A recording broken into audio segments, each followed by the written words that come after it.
10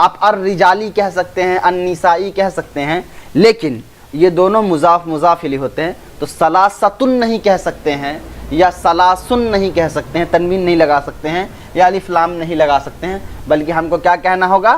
ثلاثۃ رجال، مضاف مضاف الیہ، لیکن ترجمہ کیا ہوگا؟ 3 مرد 4 مرد، اس طریقے کا۔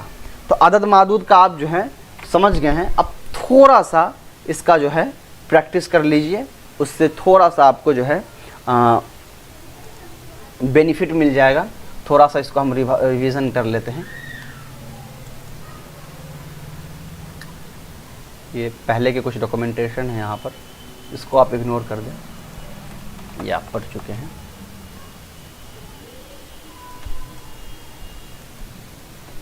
چلیے، ہم نے کیا پڑھا؟ ہم کو اگر کہنا ہے 5 کتاب، تو سب سے پہلے کتاب کی جمع کیا آتی ہے؟ کتب۔ تو سب سے پہلے ہم یہاں پر کتب لکھ لیں گے۔ کتبن، کتبن مطلب ہوتا ہے کتاب، کتاب کی جمع ہے، ٹھیک ہے۔ ہم کو کیا کہنا ہے؟ 5، تو 5 کے لیے کیا آتا ہے؟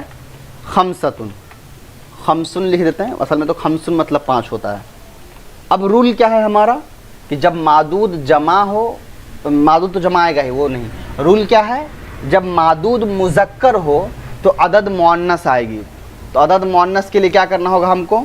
خمسۃن کرنا پڑے گا، خمسۃن، ٹھیک ہے۔ اور کتبن، کتبن میں نے لکھ دیا، لیکن رول کیا ہے؟ دونوں مضاف مضاف الیہ بنتے ہیں، جس میں سے عدد مضاف بنتا ہے اور معدود مضاف الیہ بنتا ہے۔ اس کا مطلب کیا ہوا؟ یہاں تنوین نہیں لا سکتے، اس لیے کہ مضاف پر تنوین اور الف لام نہیں آتی ہے، اور کتبن پر پیش نہیں دے سکتے، اس لیے کہ مضاف الیہ کا اعراب کیا آتا ہے؟ ہمیشہ زیر ہوتا ہے، تو مضاف الیہ کا اعراب آپ زیر دے دیجئے۔ تو خمسۃ کتبن، تو یہ ہو گیا 5 کتاب، تو یہ آپ نے مذکر کے لیے بنایا۔ چلیے ایک مؤنث کے لیے بناتے ہیں۔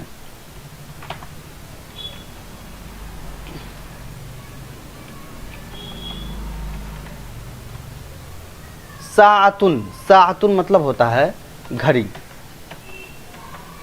ساعتن مطلب گھڑی۔ ساعتن کی جمع آتی ہے ساعات، ساعتن کی جمع ساعتن، ساعتن کی جمع ساعتن، یہ جمع ہے۔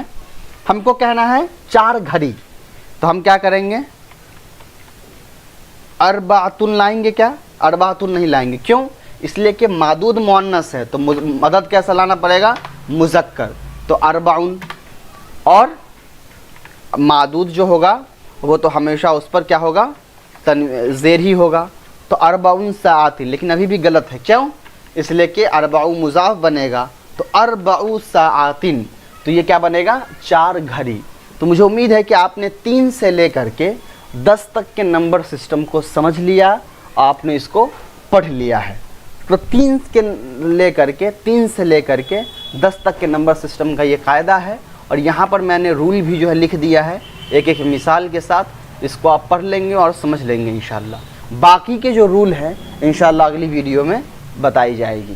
السلام علیکم ورحمۃ اللہ وبرکاتہ۔